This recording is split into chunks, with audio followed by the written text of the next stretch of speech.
Dios nuestro Padre Santísimo y Misericordioso, quien nos amas, te damos gracias por salvarnos con tu gran amor y por darnos la esperanza viva en el cielo eterno, porque a causa del pecado nosotros estábamos corriendo hacia el infierno eterno y así no te conocíamos correctamente, no teníamos el verdadero conocimiento del Evangelio. Y así vivíamos buscando las cosas de esta tierra nada más. Pero tú tuviste misericordia y compasión de nosotros. Por eso viniste a este mundo en forma humana y muriendo en la cruz, derramando toda tu preciosa sangre, perdonaste todos nuestros pecados para siempre. Y así tú has cumplido la eterna redención, el verdadero evangelio de la salvación. Y este evangelio llegó a nosotros y a cada uno de nosotros, y oyendo el evangelio y creyendo en él, pudimos recibir la salvación. Y después de la salvación también tú nos has preparado tu cuerpo, que es la iglesia, donde fluye la palabra verdadera, y así permaneciendo en ella estamos recibiendo tu voluntad para que andemos rectamente en tu camino. Señor, en esta mañana los hermanos que aman tu palabra están reunidos delante de ti. Así que, Señor, te pedimos que tú abras nuestros corazones, nuestros oídos y nuestros entendimientos para que podamos comprender claramente tu voluntad. Y así, con esta palabra meditada, leída y escuchada, queremos vivir en este mundo mostrando tu luz a la gente que todavía no conoce. También, Señor, sabemos muy bien que este mundo ya está corriendo hacia la maldad, hacia el final, y también estamos presenciando así las señales del fin del siglo y de tu venida. Estamos seguros de que tu venida está muy cerca y también la oportunidad de vivir por ti en este mundo también se está acabando. Así que, Señor, ayúdanos a recordar siempre de tu primer amor y de la esperanza del cielo eterno, de la gloria eterna, para que podamos vivir aquí en esta tierra fuertemente para tu gloria. También en este mundo hay persecuciones, vituperios, padecimientos a causa del nombre de Cristo, y así vivimos a veces sufriendo y afligidos en esta tierra. Pero Señor, te confiamos en ti, que tú estás con nosotros todos los días, todos los momentos. Por eso te pedimos tu ayuda solamente a ti y queremos vivir confiando en tu palabra. También, Señor, si hay algunos hermanos que están padeciendo, que están en medio de aflicciones fuertes, te pedimos que tú consueles el corazón de todos ellos a través de tu palabra, para que puedan vivir así con tu vigor, con tu valentía en este mundo. También si hay algunos hermanos que están enfermos, Señor, recuerda de todos ellos y también sánalos con tu mano poderosa, para que, recuperando el vigor, la fuerza, puedan permanecer en ti, en tu cuerpo, en tu palabra y en tu amor. Ahora en este tiempo, en el final del mundo, se está predicando tu evangelio fuertemente en todo el mundo y en todo Chile. Señor, utiliza a cada uno de nosotros para que podamos participar en tu obra, en la gran comisión de la evangelización de este país. Y también con ese propósito de la evangelización, tú levantaste la iglesia en Copiapó. Así que, Señor, danos la sabiduría, la inteligencia y la valentía para que podamos seguir predicando tu evangelio. También, Señor, guía y guarda los labios del que predica tu palabra en este momento, para que tu palabra adecuada sea predicada en este momento. Encomendamos todo el tiempo de la reunión de hoy, desde el inicio hasta el fin, en tu mano poderosa. Y oramos en el nombre de Jesús. Amén. Ya, busquemos, hermanos, el libro, Segunda de Corintios, capítulo 5, versículo 14. Segunda de Corintios, capítulo 5, versículo 14 y 15. Segunda de Corintios, capítulo 5, versículo 14 y 15.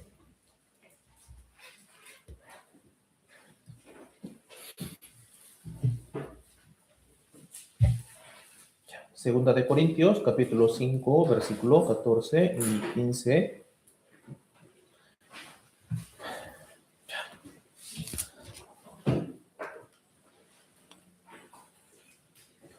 Si lo han encontrado todos, si tienen, ya, leamos juntos, leamos. Porque el amor de Cristo nos constriñe, pensando esto, que si uno murió por todos, luego todos murieron. Y por todos murió para que los que viven ya no vivan para sí, sino para aquel que murió y resucitó por ellos. Desde hace tiempo atrás estábamos meditando bajo el título de Examinaos y probaos a vosotros mismos. Así estamos examinando nuestra fe, ¿cierto? Si tenemos una fe verdadera, correcta y reconocida por Dios o no, ¿cierto? Entonces, la semana pasada pudimos así meditar un poco sobre las evidencias del que tiene la fe, ¿cierto? Del que recibió la salvación conforme a la palabra. Entonces, hoy también, ahí vamos a continuar revisando sobre ese tema, ¿ya? Los que han recibido la salvación, los cristianos que tienen la vida del Señor, el Espíritu Santo, ya no viven para sí mismos, ¿cierto? No viven para sí mismos. Entonces, el texto de hoy dice así: ya no vivan, o sea, para que los que viven ya no vivan para sí, sino para aquel que murió y resucitó por ellos. Entonces, el propósito de nuestra vida, el valor de nuestra vida cambia, ¿cierto? Entonces, ahí, si uno tiene de verdad una fe correcta, entonces esa fe se manifiesta por fuera, por obra, ¿cierto? ¿Cómo? Entonces, por medio de la obediencia. Ahí se manifiesta nuestra fe. Entonces, ahí hoy queremos profundizar un poco más sobre ese tema, sobre la evidencia de los que tienen la fe correcta. Ya. ¿Qué es el amor? ¿Cómo es el amor? Y ese amor, entonces, ¿cómo transforma así a una persona? ¿Cómo cambian así a las personas su carácter, su pensamiento y su valor? ¿Cierto? Entonces, ahí vamos a pensar un poco el inicio, el comienzo de nuestra vida de fe. ¿Cómo comenzamos nuestra vida de fe? Aquí en este texto podemos ver, ¿cierto? ¿Cómo comienza? Aquí, el amor de Cristo nos constriñe, dice así. Toda la vida cristiana comienza con esto, ¿cierto? El amor de Cristo nos constriñe. Si uno no comprende ese amor de Cristo, entonces su vida de fe, su vida cristiana se convierte en obligación, en una carga, ¿cierto? Y termina luego por agotamiento, así termina esa vida cristiana, esa vida de fe, agotándose así, que estando muy cansado, ahí se aleja del Señor. Pero uno que comprendió correctamente el amor de Cristo, entonces ahí queda atrapado, queda, ¿cómo puedo decir? Asido por él, por el amor del Señor, y ahí no puede tomar otro camino. Aquí, como el amor de Cristo nos constriñe, dice así. Entonces, el significado de esto, nos constriñe. ¿Han pensado alguna vez? Ahí, el Pablo 14 dice así, el apóstol Pablo: el amor de Cristo nos constriñe. Entonces, debemos observar bien esa palabra de constriñe, nos constriñe. ¿Ya? Esta palabra no es una simple expresión o una expresión suave que dice que mi corazón cambió o se conmovió, se emocionó. No, no. El significado original, verdadero de esta palabra, el amor de Cristo nos constriñe, señala algo muy duro. Ahí en la versión original, como el amor de Cristo nos constriñe, es esto. Es una palabra en griego bíblico que se traduce como constriñe, obliga o impulsa y significa literalmente rodear. El amor de Cristo nos rodea, nos atrapa, a veces dice. Entonces, ahí, como el amor de Cristo nos controla también por completo, uno que está así atrapado, no puede así moverse bien porque está atrapado, está así rodeado.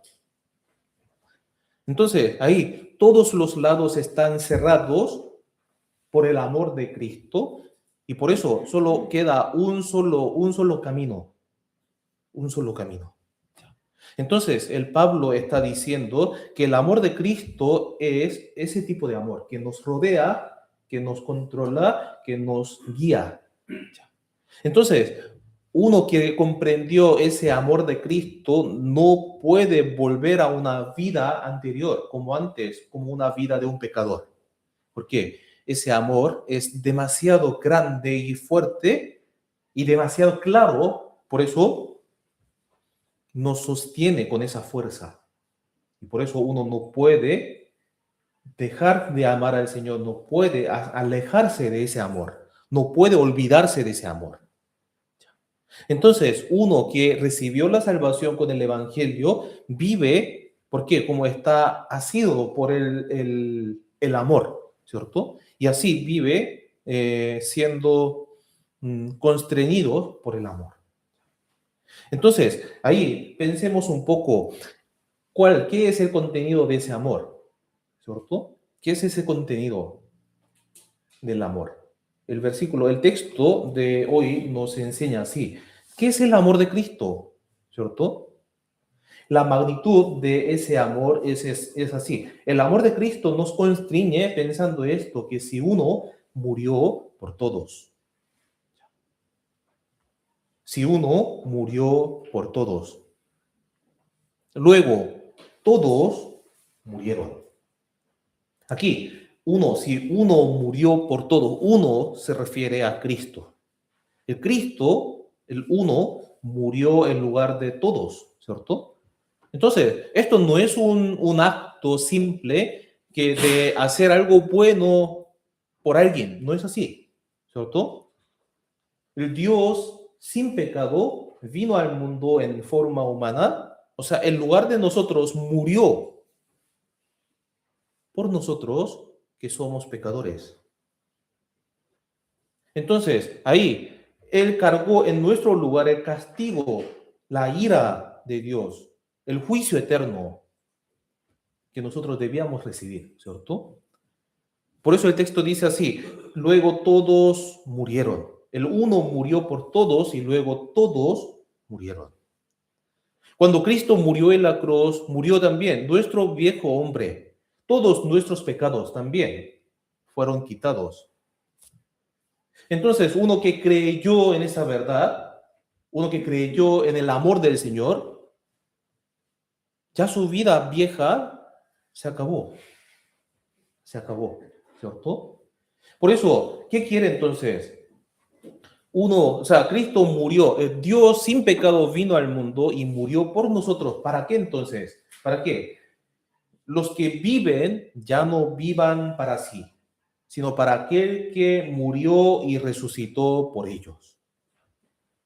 ¿Cuál es el propósito por el cual Cristo murió por nosotros y resucitó? ¿Para qué? Los que viven aquí, los que viven no se refieren a todas las personas vivas en esta tierra, sino a los que han sido espiritualmente salvados, rescatados por el Señor, ¿cierto? Aquí, los que viven, los salvos, Los salvados por el Señor, por el amor del Señor, ya no vivan para sí. ¿Cierto? Antes nosotros vivíamos así, buscando las cosas de nuestro, o sea, de nosotros mismos, de nuestra vida, ¿cierto? Vivíamos así buscando nuestro placer, nuestra alegría, nuestra satisfacción, ¿cierto? Pero el Señor nos quiere esto, quiere que nosotros vivamos para el Señor. Ya no vivimos para nosotros mismos, sino para el Señor, ¿cierto?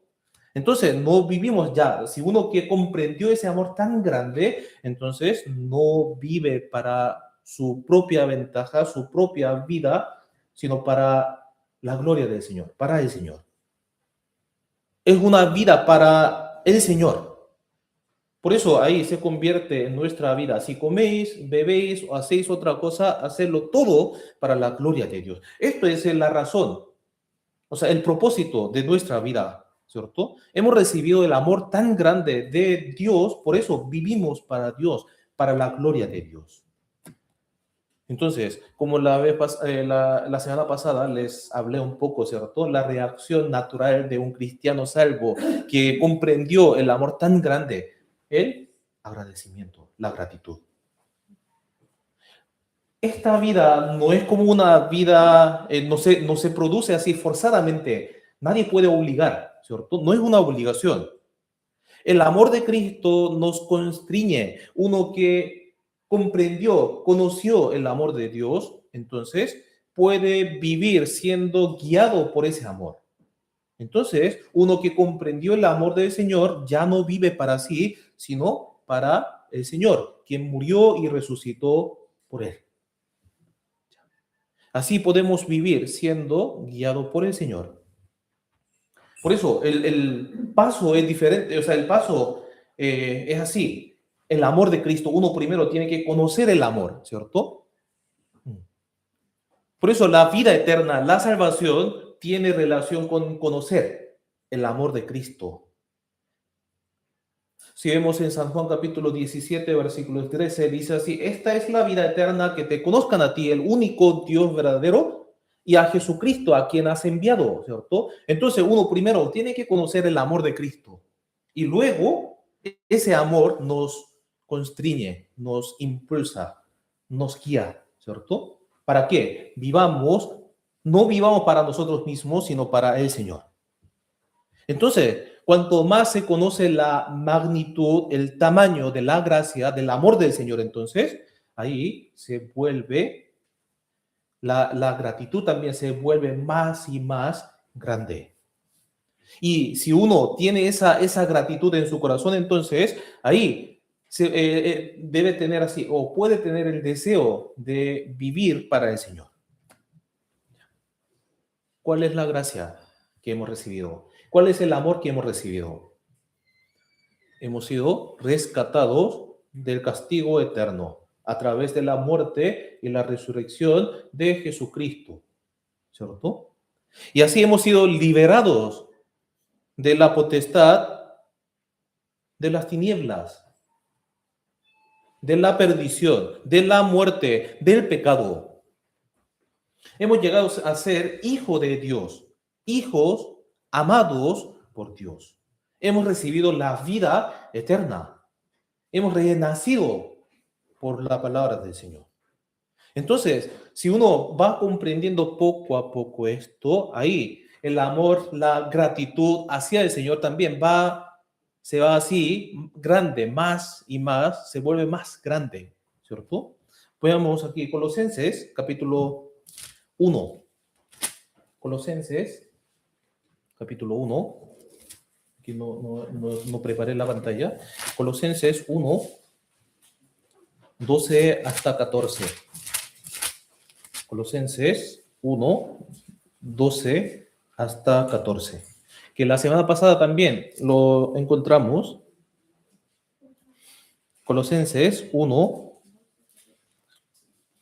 12, desde 12 hasta 14.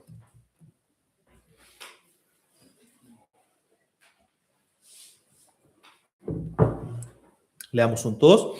con gozo dando gracias al Padre que nos hizo aptos para participar de la herencia de los santos en luz, el cual nos ha librado de la potestad de las tinieblas y trasladado al reino de su amado Hijo, en quien tenemos redención por su sangre, el perdón de pecados. Esto sería la razón por la cual vivimos así, con esa gratitud, con ese agradecimiento. Esto es la razón de nuestra gratitud hacia el Señor, ¿cierto? Que Él nos ha trasladado de la potestad de las tinieblas al reino de su amado Hijo, en quien tenemos redención por su sangre, el perdón de pecados.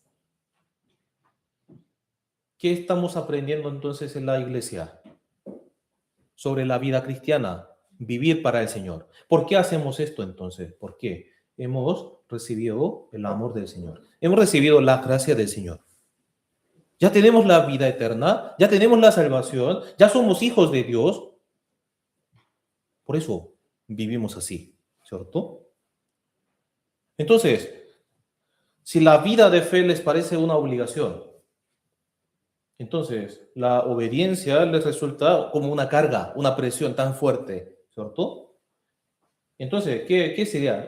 No es una señal de que deban esforzarse aún más en obedecer, sino que es una señal de que deben volver al amor del Señor, ¿cierto? Debemos meditar así profundamente de nuevo en cuán grande es el amor que hemos recibido del Señor, ¿cierto? Debemos siempre recordar, cuando uno se enfría en la vida de fe, entonces, ¿cómo nos redarguye el Señor? ¿Cómo nos reprende nuestro Señor? Que revisemos nuestro primer amor, que recordemos de nuestro primer amor, ¿cierto? Esto es importante. Y si de verdad comprendió el amor del Señor, entonces ahí viene un cambio, un cambio. Si uno comprendió verdaderamente el amor del Señor, entonces ahí viene un cambio del valor, de valor. Uno verdaderamente comprendió así el amor del Señor, la magnitud de la salvación y del amor, entonces ya no viven aferrándose así a las cosas anteriores de la vida. ¿Qué sería? Éxito, la ganancia, riquezas, famas, ¿cierto? El reconocimiento de la gente. No son importantes, ¿cierto? Además, si uno recibe la salvación y comprende así el amor tan grande del Señor, entonces ahí llega a conocer cuán pequeñas son las cosas de este mundo, ¿cierto? Hay unos versículos que nos muestra ese principio. Busquemos Filipenses capítulo 3. Filipenses 3, versículos 7. 7 y 8. Filipenses capítulo 3, versículos 7 y 8.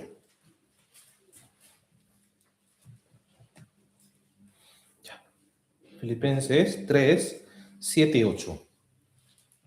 Leamos juntos. Pero cuántas cosas eran para mí ganancia, las he estimado como pérdida por amor de Cristo. Y ciertamente aún estimo todas las cosas como pérdida por la excelencia del conocimiento de Cristo Jesús, mi Señor, por amor del cual lo he perdido todo y lo tengo por basura para ganar a Cristo.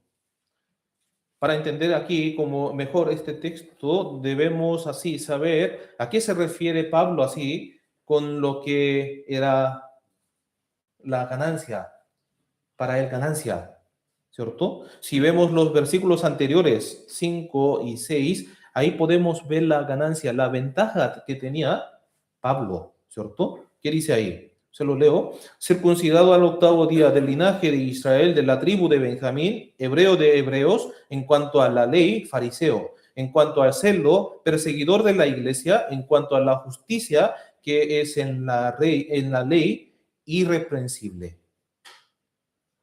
Esas cosas eran ganancia. Antes de recibir la salvación para el Pablo, esas cosas eran ganancias, ¿cierto? De hecho, en la sociedad judía de aquel tiempo, de ese momento, no había nadie con un trasfondo mejor que el de Pablo, ¿cierto? Si podríamos decir en nuestra época, como el lenguaje de nuestra época, entonces él poseía un linaje, una buena familia, el mejor estudio, una carrera reconocida, ¿cierto? Una larga trayectoria de la fe también. Tenía una vida moral casi perfecta ante cualquiera, comparando con otras personas, ¿cierto? Tenía mucho celo también. Entonces, ahí esas cosas eran ventajas, la ganancia para el Pablo. Sí, eran ventajosas esas cosas, ¿cierto? Eran ventajosas y servían claramente para gloriarse a sí mismo. Pero él, después de recibir la salvación, después de conocer a Cristo, el evangelio de Cristo, entonces ahí la valoración del Pablo se cambió totalmente, ¿cierto? Como el versículo 7 dice que cuantas cosas eran para mí ganancia, las he estimado como pérdida por amor de Cristo. Antes era ganancia, pero ahora es como pérdida, ¿cierto? Entonces, más allá de la pérdida, si vemos el versículo 8, dice así, lo tengo por basura, basura. De hecho, en la traducción coreana dice así, excremento, lo tengo por excremento. Entonces, cambió el valor, la valoración del Pablo, el valor, ¿cierto? Entonces, comienza diciendo que es una pérdida, termina diciendo incluso es una basura, un excremento. Entonces, ¿qué cosa? O sea, ¿por qué cambió esa valoración hasta ese punto? ¿Por qué? El versículo 8 sale la razón, ¿cierto? ¿Por qué? El versículo 8 dice así, aún estimo todas las cosas como pérdida por la excelencia del conocimiento de Cristo Jesús, mi Señor, por amor del cual lo he perdido todo y lo tengo por basura para ganar a Cristo. Por la excelencia del conocimiento de Cristo Jesús, mi Señor. Él conoció el Salvador y el Señor. Al darse cuenta de que el conocimiento de Cristo, la relación con Cristo, es algo tan excelente, incomparable con otras cosas, es más valioso que otros, entonces él comenzó a pensar así, las cosas que tenía, el trasfondo que tenía yo era una basura nada más. ¿Cierto? Esto es el cambio de valor. Entonces, ahí se nos da la misma pregunta ahora en este momento. Para nosotros, el conocimiento de Jesús es la excelencia, lo más excelente de nuestra vida. De hecho, no estamos valorando así las cosas de este mundo, el éxito, la riqueza, la buena fama, la buena reputación de la gente. No estamos valorando todas esas cosas por encima de conocer a Jesús. ¿Cómo estamos pensando nosotros? Pablo tenía linaje, tenía identidad legal, celo religioso, tenía perfección ética también, ¿cierto? Perfección moral. Si dijéramos así en nuestra época, ¿qué sería? Tiene un buen empleo, buen trabajo, buena ganancia, buen estudio y buena reputación de las personas. Un historial de servicio tremendo, ¿cierto? Ninguna de estas cosas es mala en sí misma, ¿cierto? Pablo mismo dijo que era ganancia, era ventajosas. Pero el problema es el corazón, que valora esas cosas del mundo más que a Cristo, ¿cierto? El problema es como enorgullecerse así, gloriarse de esas cosas de las cosas del mundo, de la ganancia de este mundo, de las ventajas de este mundo, y poner en ellas la seguridad, la confianza, la prioridad. ¿Cierto? Entonces, ¿qué sucede ahí? Cuando se sacude así, cuando se fluctúan esas cosas del mundo, entonces la fe de una persona también se fluctúa, se sacude, se tiembla. ¿Cierto? Ahí podemos ver entonces dónde está fundada su fe, en las cosas de este mundo o en la palabra del Señor, en el Señor. ¿Cierto?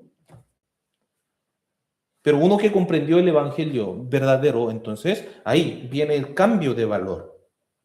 De hecho, el cambio de valores no fue un acontecimiento que sucedió en la vida del Pablo solamente. Si revisamos en la Biblia, podemos ver así constantemente el cambio de valores de diversos personajes.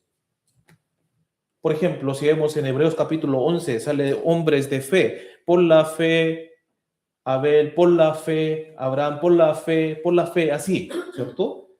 Entonces, ahí si vemos esas personas de fe, podemos ver el cambio de valor. Por ejemplo, Moisés. Moisés podía ser llamado como el hijo de la hija de Faraón, ¿cierto? Tenía una posesión, o sea, una posición que puede disfrutar de todas las cosas buenas en el palacio. Pero ¿qué pasó ahí entonces? ¿Qué hizo? ¿Qué tipo de valor tenía Moisés ahí? En Hebreos capítulo 11 dice que Moisés tuvo por mayores riquezas el vituperio de Cristo que los tesoros de Egipto. ¿Cierto? Él renunció así a toda la posición más segura del mundo, una vida estable del mundo, y luego escogió el camino de padecimiento, padecer junto al pueblo de Dios, ¿cierto? Esto es el cambio de valor. Si vemos en Mateo, o sea, podemos ver así el llamado del publicano, Mateo, ¿cierto? Él fue llamado por Jesús. El trabajo de publicano de ese entonces era muy odiado por el pueblo de Israel, pero a la vez ofrecía así ingresos tremendos, además la autoridad, ¿cierto? Pero cuando Jesús le dijo así, sígueme, entonces Mateo se levantó en ese mismo lugar y luego dejó todo y siguió al Señor. ¿Por qué? Entonces, él juzgó ahí que seguir a Jesús tenía más valor que la seguridad que ofrece del mundo o de su posición, ¿cierto? Hay muchos ejemplos de muchos personajes que cambiaron así valores. Uno que comprendió la verdad, uno que tiene la vida eterna, de verdad su corazón está puesto así en la esperanza viva en el cielo eterno. Entonces, no puede vivir así aferrados a las cosas temporales, pasajeras, ¿cierto? Momentáneas. Cuando cambian los valores, entonces, cambia la vida. Entonces, ¿por qué es importante así ese cambio de valores? ¿Por qué? Eso también determina cómo vivimos. ¿Cómo vivimos? San Mateo capítulo 6, versículo 21, Jesús dijo así, ¿cierto? Porque donde esté vuestro tesoro, allí estará también vuestro corazón. El tesoro, el tesoro. Si observamos dónde está nuestro tesoro, ahí podemos saber dónde está nuestro corazón. Si observamos en qué gastamos nuestro tiempo, en qué gastamos nuestra riqueza, nuestro esfuerzo, y qué es lo que más me preocupa, ahí se revela cuáles son nuestros verdaderos valores, ¿cierto? Pero como Pablo, si uno pone todo su corazón en la excelencia del conocimiento de Cristo, entonces vive según ese valor, esa mentalidad, ¿cierto? Ese corazón.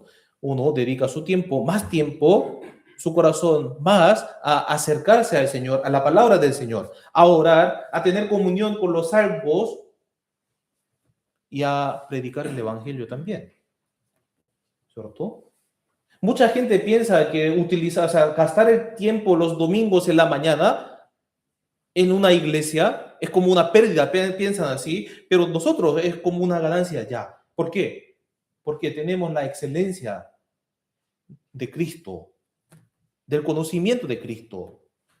Ya sabemos que toda nuestra vida que hacemos aquí, en la iglesia, fuera de la iglesia, con los hermanos, para evangelizar a otros, toda esa vida tiene relación con la vida eterna. Por eso, uno que tiene ese propósito de su vida, uno que conoce el valor verdadero de su vida, entonces no se preocupa de las cosas viejas, temporales, ¿cierto?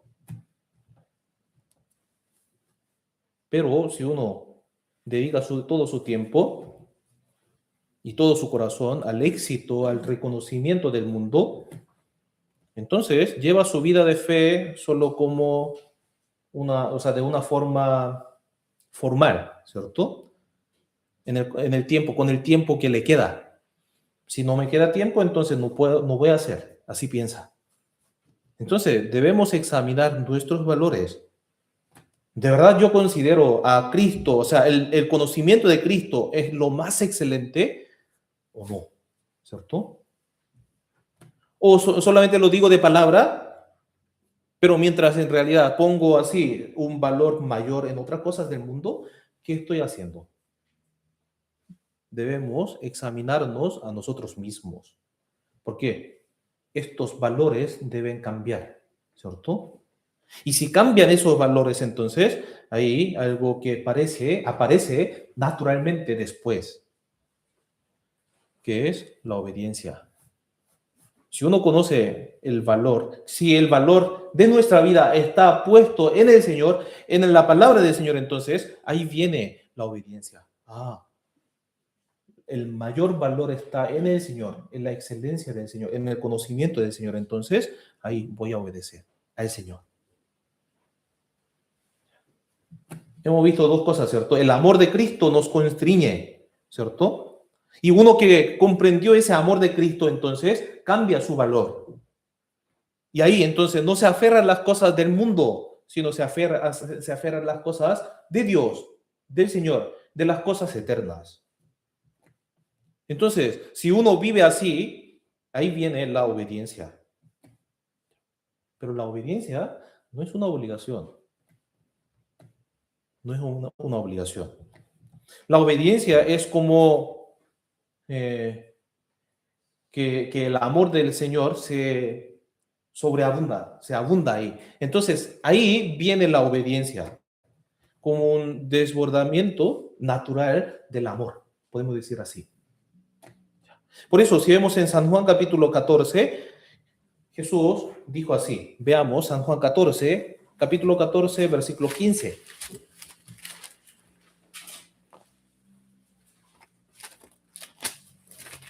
San Juan 14, versículo 15. En todo San Juan capítulo 14, ahí podemos ver como un tema importante, ¿ya? 15, 21 y 23. San Juan capítulo 14, versículo 15, 21 y 23. Ahí podemos ver esto. Vamos a leerlo juntos. Si me amáis, guardad mis mandamientos. El que tiene mis mandamientos y los guarda, ese es el que me ama, y el que me ama será amado por mi Padre, y yo le amaré y me manifestaré a él. El que me ama, mi palabra guardará, y mi Padre le amará, y vendremos a él y haremos morada con él. El amor y la obediencia no pueden estar separados, ¿cierto? Si me amáis, entonces guardad mis mandamientos. Es imposible que haya amor sin que haya obediencia, ¿cierto? Si tiene el amor, entonces viene obediencia. Si el amor es verdadero, entonces sí o sí ese amor se manifiesta en obediencia. Si uno recibe así el amor del Señor, entonces el amor de Cristo nos constriñe y así en nuestro corazón cambia el valor, los valores de nuestra vida. Entonces, esto fluye finalmente hasta la obediencia de la palabra. Una vida con obediencia. Entonces, ahí, ¿dónde se manifiesta esa obediencia? Siempre hablamos así, con cuatro áreas. Si hablamos con cuatro, entonces, ustedes al tiro se acuerdan de los cuatro pilares de nuestra vida, ¿cierto? Palabra, oración, comunión y evangelización, ¿cierto? Todas estas, o sea, el centro de todas estas cosas, de cuatro cosas, está la palabra, ¿cierto? Por eso, lo primero que debemos examinar es esto, obediencia a la palabra. ¿Por qué la palabra siempre viene primero? Porque la oración, la comunión y la evangelización se realizan todos sobre el fundamento de la palabra, conforme a la palabra del Señor. ¿Por qué? Una oración sin palabra fácilmente se convierte ¿en qué? En una oración que pide los deseos, propios deseos, ¿cierto? Una oración sin palabra, entonces termina así, dame Señor esto, dame otro, dame, así, nada más, ¿cierto? Y una comunión sin palabra, entonces fácilmente se vuelve en un simple encuentro social, ¿cierto? Se reúnen gente entonces y comparte cosas sin palabras, entonces es como una reunión social nada más, ¿cierto?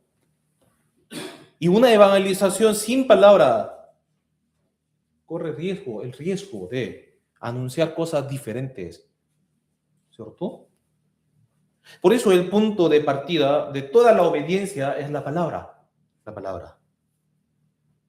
Sigamos en 2 de Timoteo, capítulo 3, versículo 16, desde 15 hasta 17, ahí podemos ver la función de la palabra, ¿cierto? Ahí busquemos 2 de Timoteo 3, 15. De 15 a 17.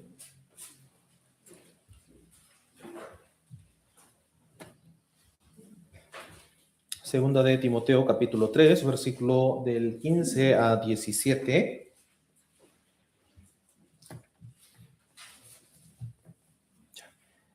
Ahí podemos ver una vida de una persona que conoció al Señor, conoció la palabra del Señor. Entonces ahí podemos ver la función de la palabra, ¿cierto? Ya, vamos a leerlo juntos. Que desde la niñez has sabido las sagradas escrituras, las cuales te pueden hacer sabio para la salvación por la fe que es en Cristo Jesús. Toda la escritura es inspirada por Dios y útil para enseñar, para redarguir, para corregir, para instruir en justicia, a fin de que el hombre de Dios sea perfecto, enteramente preparado para toda buena obra. Aquí podemos ver el cierto orden que debemos pasar, ¿cierto? Primero, toda la escritura es inspirada, desde la niñez has sabido las sagradas escrituras, las cuales te pueden hacer sabio para la salvación por la fe que es en Cristo Jesús. El primer paso que uno tiene que dar, un hombre tiene que dar, es esto. A través de la Biblia tiene que recibir la salvación, ¿cierto? La salvación por medio de la fe que es en Cristo Jesús. Esto es el primer paso para llevar una vida de fe, ¿cierto?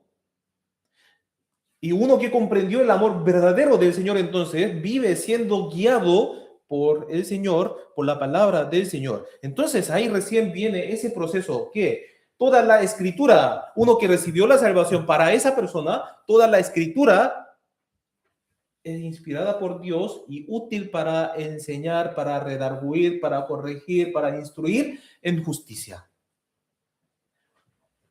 Me enseña la Biblia y me redarguye, me reprende cuando hago así cosas malas, cosas no adecuadas, y la Biblia me corrige, entonces me muestra un camino correcto, me corrige y ahí me instruye en justicia. Aquí sale la justicia de Dios. el camino justo de Dios. Entonces, uno que comprendió el amor de Dios, uno que recibió la salvación por el Evangelio, vive siendo enseñado, siendo redarguido, siendo corregido, instruido por el Señor, por la palabra del Señor. Y entonces, uno que vive de esta forma, siendo guiado por la palabra del Señor, entonces puede hacer esto a fin de que el hombre de Dios sea perfecto. Un hombre de Dios, uno que recibió la salvación por el Evangelio, por la Biblia, puede vivir como un hombre perfecto, o sea, como un hombre de Dios. Y ahí vamos a la perfección. Porque tenemos todavía así debilidad, somos frágiles, ¿cierto? Pero a través de la Biblia, ahí podemos aprender. Ah, esto es el camino correcto del Señor. Entonces, ahí vamos a la perfección. Entonces, el propósito de la palabra es que vivamos conforme a la palabra del Señor. Pero uno que dice así, yo recibí la salvación, yo soy hijo del Señor, yo creo en el Señor, pero no obedezco. Entonces, no obedecen en su vida la palabra del Señor. Entonces, eso significa que no creen en la palabra. Eso significa que no creen en el Señor. Si hay fe, hay obediencia. Si tiene fe, entonces, cree en la Biblia y sigue, guarda la palabra. Guarda la palabra entonces en el corazón. ¿Para qué? ¿Para acumular su conocimiento ahí en la mente? No. Para vivir conforme a esa palabra. ¿Cierto? Pero si uno oye la palabra del Señor, pero después su vida no cambia, entonces no ha oído realmente la palabra de Dios, sino solo ha escuchado, ha oído solamente una información nada más. ¿Cierto? ¿Qué significa obedecer a Dios? La fe viene por el oír por la palabra de Dios. Hemos recibido la salvación por la palabra. Por eso, después de recibir la salvación también, seguimos oyendo la palabra. Por esa razón existe la iglesia y en la iglesia fluye la palabra del Señor. Entonces, en la iglesia, si vemos en Apocalipsis capítulo 1, versículo 3, ahí habla de la iglesia, bienaventurado el que lee, en los que oyen la palabra de esta profecía y guardan las cosas en ella escritas.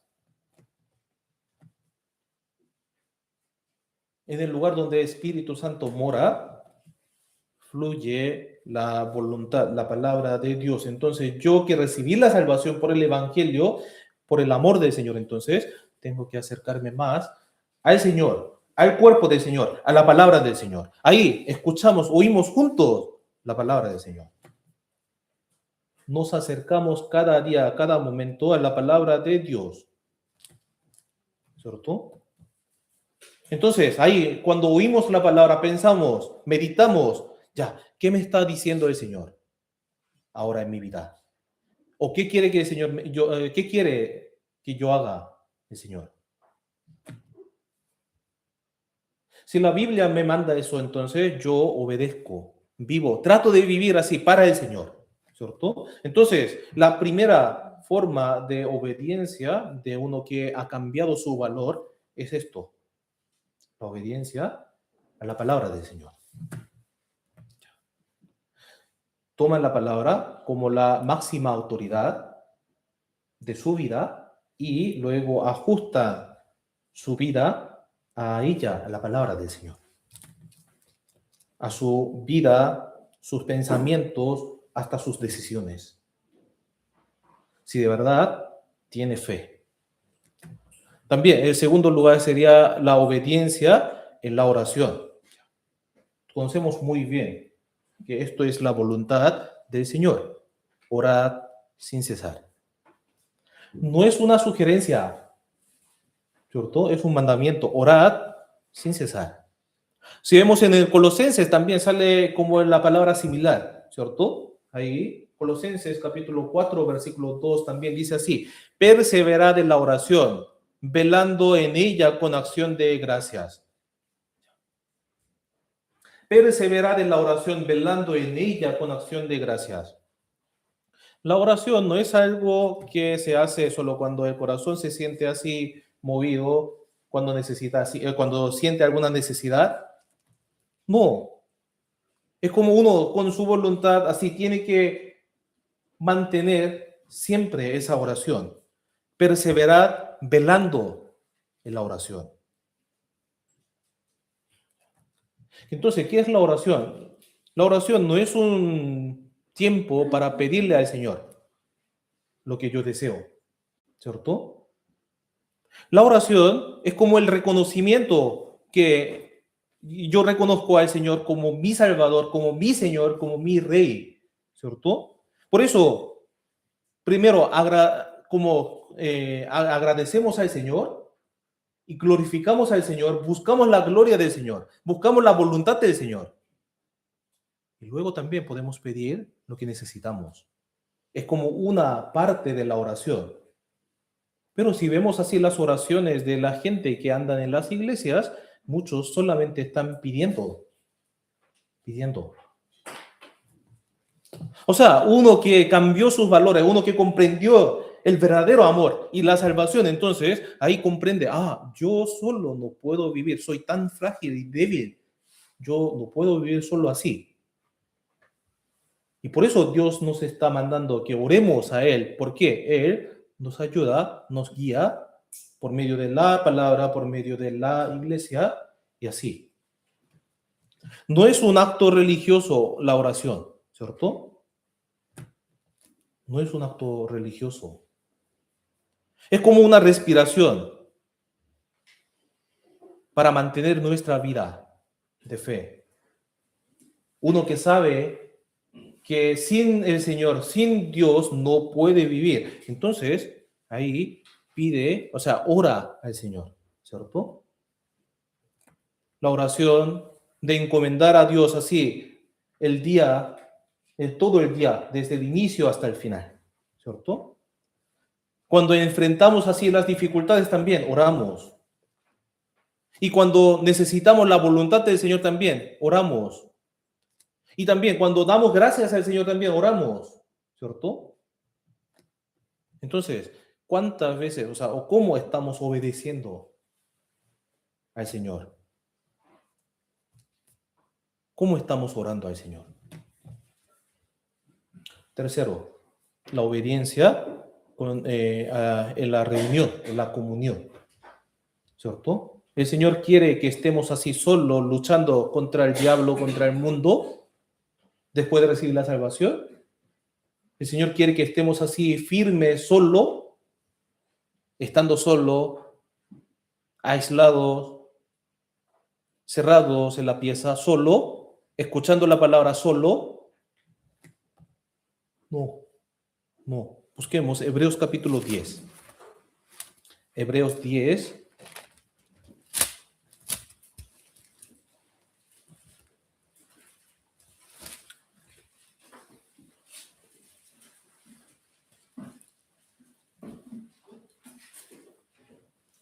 Versículo 23 hasta 25.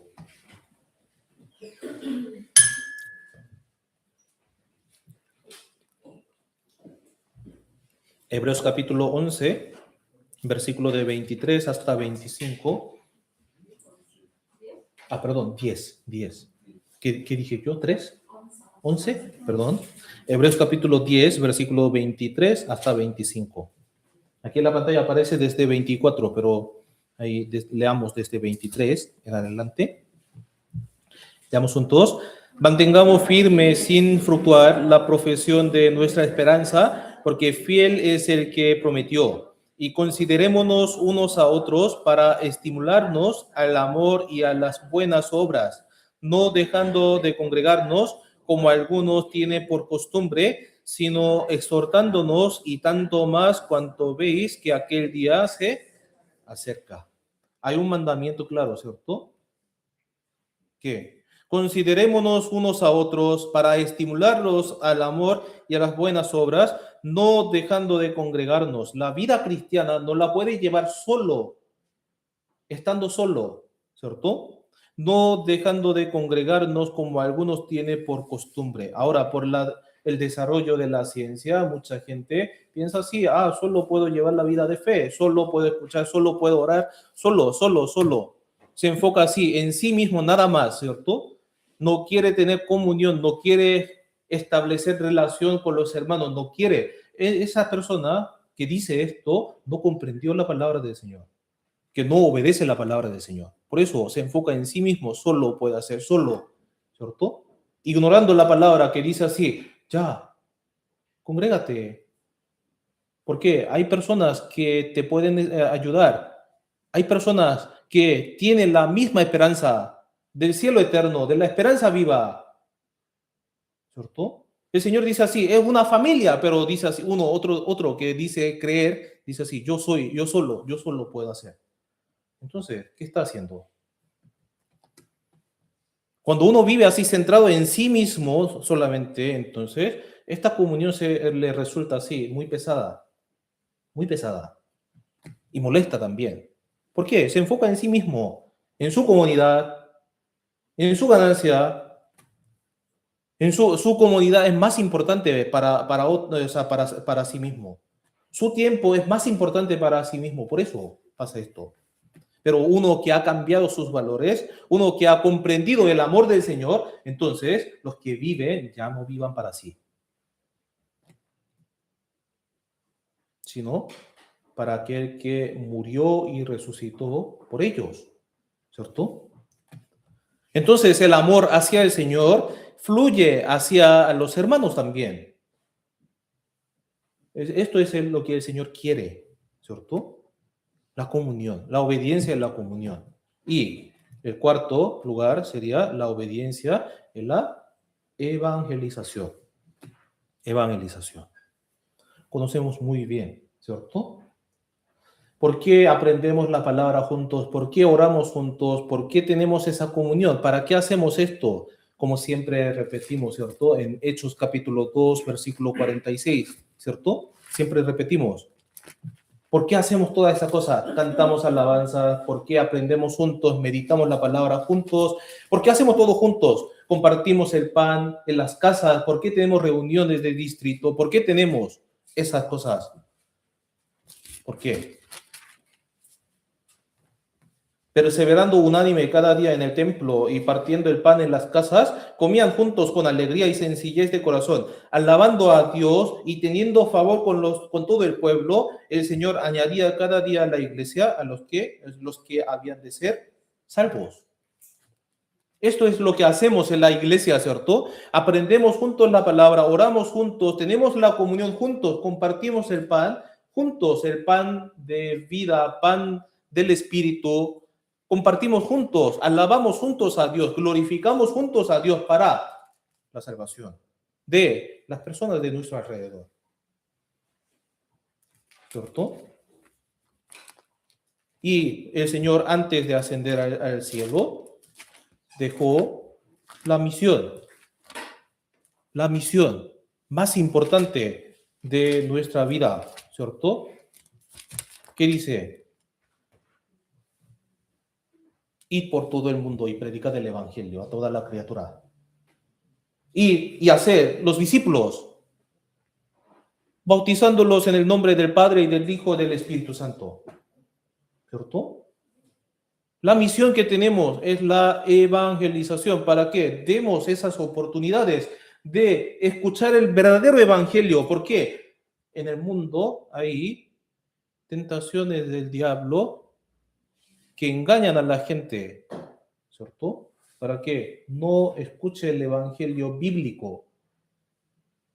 Por eso, si tenemos así la fe verdadera, si tenemos el amor del Señor, entonces vivimos obedeciendo la palabra del Señor, la oración, la comunión y la evangelización.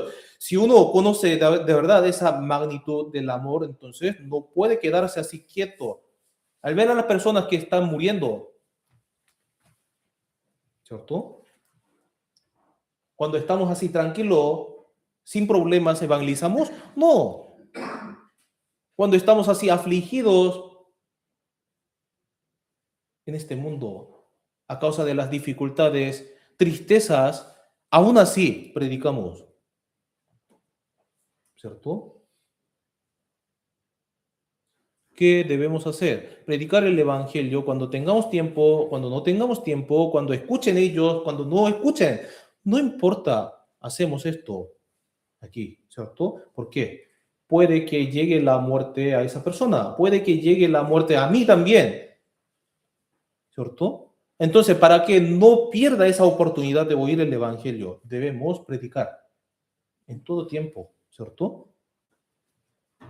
Cuando los hermanos que han recibido la salvación en la iglesia primitiva, cuando fueron dispersados por la persecución a diversos lugares, ellos también anunciaban el Evangelio, ¿cierto?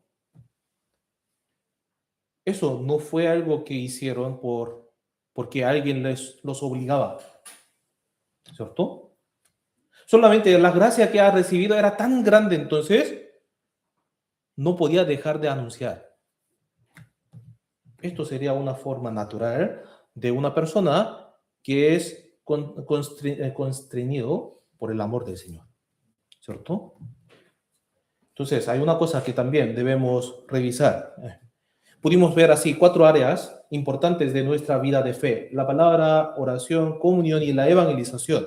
Pero también uno que hace todas esas cosas puede tener una obediencia no verdadera, o sea, falsa.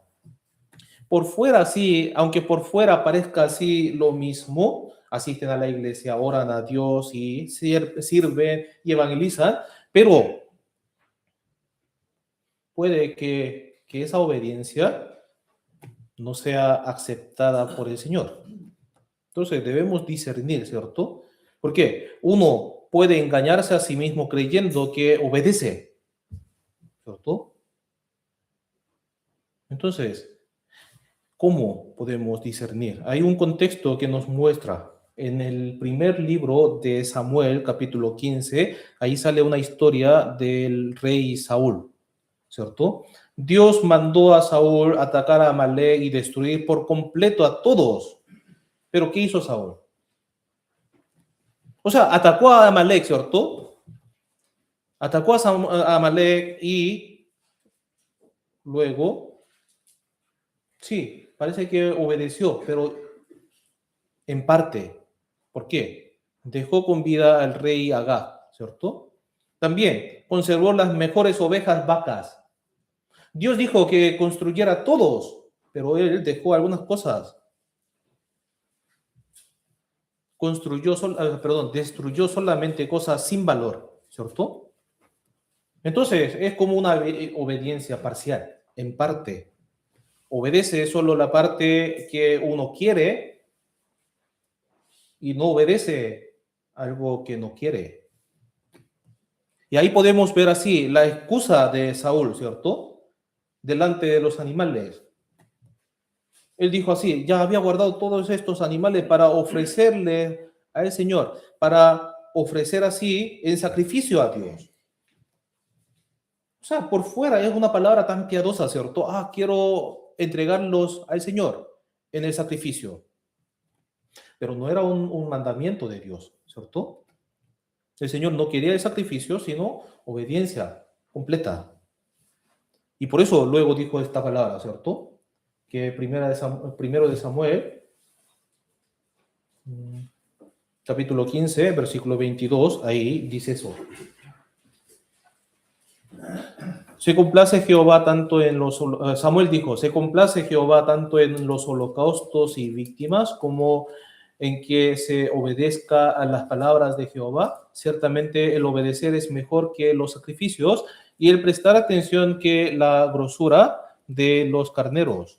¿Por qué? Como pecado de adivinación es la rebelión y como ídolo e idolatría la obstinación.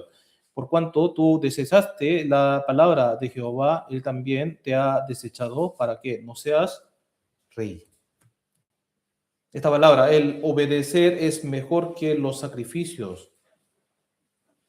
Es importante, ¿cierto? Saúl quería ofrecer una obra religiosa del sacrificio, pero Dios desechó esa obediencia. ¿Por qué? No obedeció correctamente. Entonces ahí podemos ver claramente la obediencia verdadera y falsa. La obediencia falsa es parcial, en parte solamente, ¿cierto? Obedece solo lo que puede aceptar y deja de lado lo que le resulta así difícil obedecer. Y la obediencia falsa cambia las cosas a su manera, ¿cierto? No a la manera de Dios, sino a su manera, a su pensamiento, ¿cierto? Entonces, ¿cuántas veces obedecemos así, de esta forma? Leemos la Biblia, pero aceptamos solamente lo que me agrada, nos agrada, ¿cierto? Y a veces pasamos por alto la palabra que nos confronta, nos enfrenta así, nos choca. Nos entregamos, nos sacrificamos así, pero solo hasta donde podemos, ¿cierto? Hasta en el punto en que no salimos perjudicados, a veces. Y luego, ¿qué piensa? Se consuela a sí mismo diciendo así, ya obedecí hasta ese punto, obedecí. Pero el texto dice ¿qué dice entonces? La rebelión, aquí, ¿cierto? Como pecado de adivinación es la rebelión, como ídolos e idolatría, la obstinación, ¿cierto? Si uno insiste en su pensamiento y no obedece así a la palabra del Señor, tal como dice el Señor, entonces puede ser el pecado terrible de idolatría, obstinación. ¿Por qué? Así, si no obedece, entonces, ahí, en el lugar del Señor está colocando su pensamiento, su idea, su dirección. Por eso. Entonces, ¿cuál es la obediencia verdadera? Es como obedecer. La obediencia verdadera es entregar todo nuestro ser. Practicar esa vida en nuestra vida cristiana, ¿cierto? A veces enfrentamos cosas difíciles de entender, cosas difíciles de obedecer, pero hasta ese punto también obedecemos. ¿Cómo estamos obedeciendo? También debemos así distinguir, examinar. ¿Por qué? Nuestra obediencia tiene relación con la fe, con nuestra fe. Y también debemos pensar que el motivo de la obediencia es el amor, ¿cierto? Es el amor. Nuestra obediencia no viene así, no brota del temor, ¿cierto? Del temor del juicio de Dios, del temor del infierno, sino del amor, ¿cierto? Por eso debemos también saber esto, ¿qué motivo de obediencia tenemos? ¿Cuál es el motor de nuestra obediencia? ¿Cierto? El amor de Dios, el amor de Cristo nos constriñe, ¿cierto? Por eso, si uno ama de verdad al Señor, entonces ahí guarda los mandamientos, ¿cierto?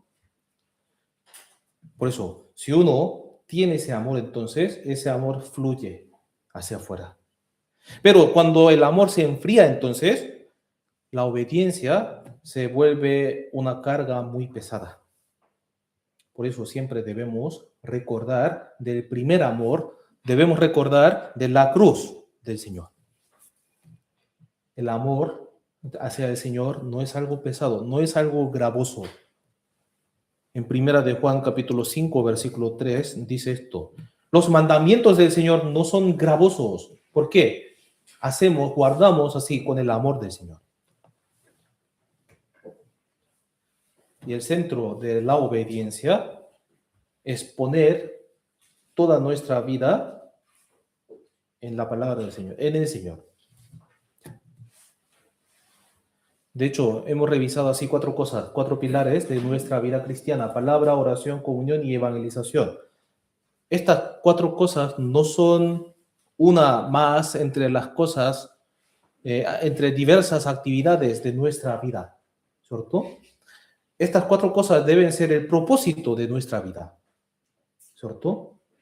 De hecho, mucha gente considera la vida de fe como un accesorio de su vida, de su propia vida, ¿cierto? El centro de su vida es el trabajo, El centro de su vida es estudio, familia y la vida de fe, la vida cristiana, ahí la encajan así en el tiempo que les queda.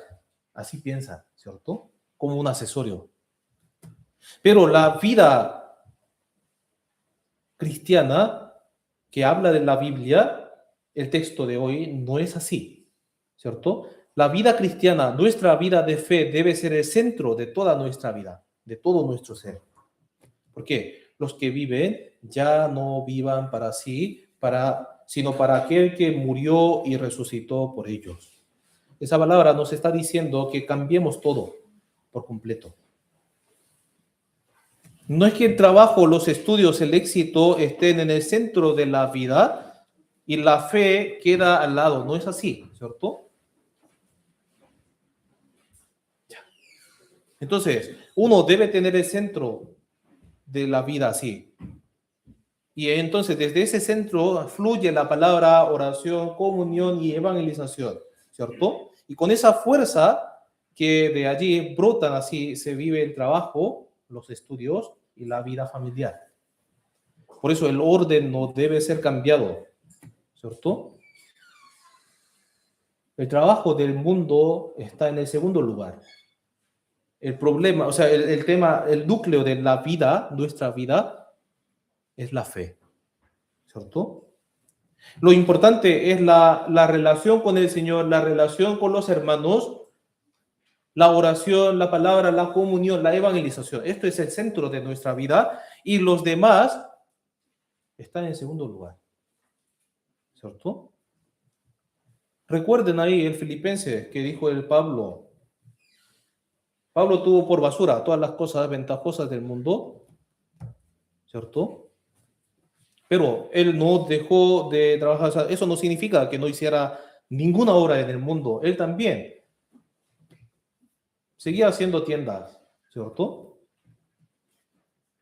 Pero recorría así diversas ciudades sirviendo en el ministerio, ¿cierto? Entonces, ahí en el centro de toda esa actividad estaba el conocimiento, la excelencia del conocimiento de Cristo, ¿cierto? Entonces, todo lo que hacemos nosotros también debe ser así para Cristo, para el Señor. No se trata de dejar así el trabajo, de estudiar, de cuidar la familia, ¿cierto? No malentienda. Que el centro de toda esa actividad, la fuerza que mueve todo esto, debe estar en la palabra, en la oración, en la comunión y en la evangelización, ¿cierto? Así debe ser. Entonces, el criterio nuestro para juzgar también no tiene que buscar su propio beneficio, mi propio beneficio, ¿cierto? El criterio debe estar ahí en esa palabra. Ya, ¿cómo entonces puedo obedecer? ¿Cómo yo puedo agradar al Señor? Mientras trabajamos en la empresa, en el trabajo, cuando hacemos así en el estudio, cuando estamos así en la casa, cuando llevamos una vida familiar, una vida laboral, una vida así de estudio, siempre debemos pensar así, este lugar es como un lugar de obediencia al Señor, ¿cierto? Cuando gastamos el dinero, cuando gastamos el tiempo, cuando hacemos una relación con una persona, cuando establecemos una nueva relación con las personas desconocidas, entonces, ahí siempre pensamos así, ya, ¿cómo yo puedo agradar al Señor? A través de esa relación, ese trabajo, esa ganancia, ese gasto, ese ingreso, ¿cierto?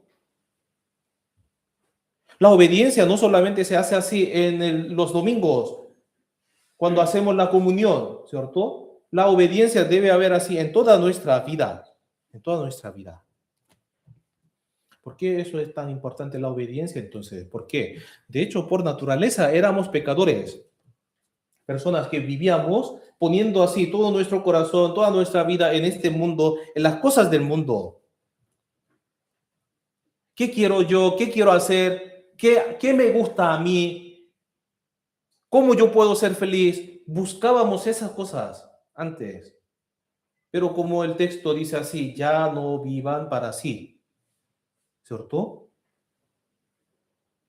No es algo que, o sea, no es, esto no es simplemente corregir algunos malos hábitos, malas costumbres, ¿cierto?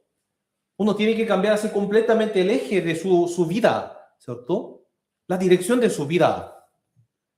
Siempre yo me enfocaba así en mí, o sea, yo me enfocaba en mí, yo ponía así el centro, me ponía el centro de mi vida, pero luego así, uno tiene que poner en el centro el Señor, la palabra del Señor. Ahí tiene que reordenar su vida. Por eso la obediencia no es una parte de la vida cristiana, es como es la vida total de un cristiano salvo. Por eso debemos preguntarnos sinceramente sobre qué criterio estamos tomando las decisiones. ¿Qué estoy mirando entonces? ¿Mi propio beneficio o la alegría, el gozo del Señor? ¿En qué cosas así dedico más tiempo y de todo mi corazón? ¿En dónde? También podemos así examinar. No estamos así diciendo que de palabra que el Señor es el centro, la iglesia así es el núcleo de nuestra vida, de mi vida, pero el centro real está puesto así en otro lugar, en otras cosas del mundo. Debemos así examinarnos a nosotros mismos. Pero no piensen que el tema de hoy es muy pesado, es una carga pesada, ¿ya? Porque todos vuelve hacia el amor. La razón por la cual ponemos así el propósito de la vida en la obediencia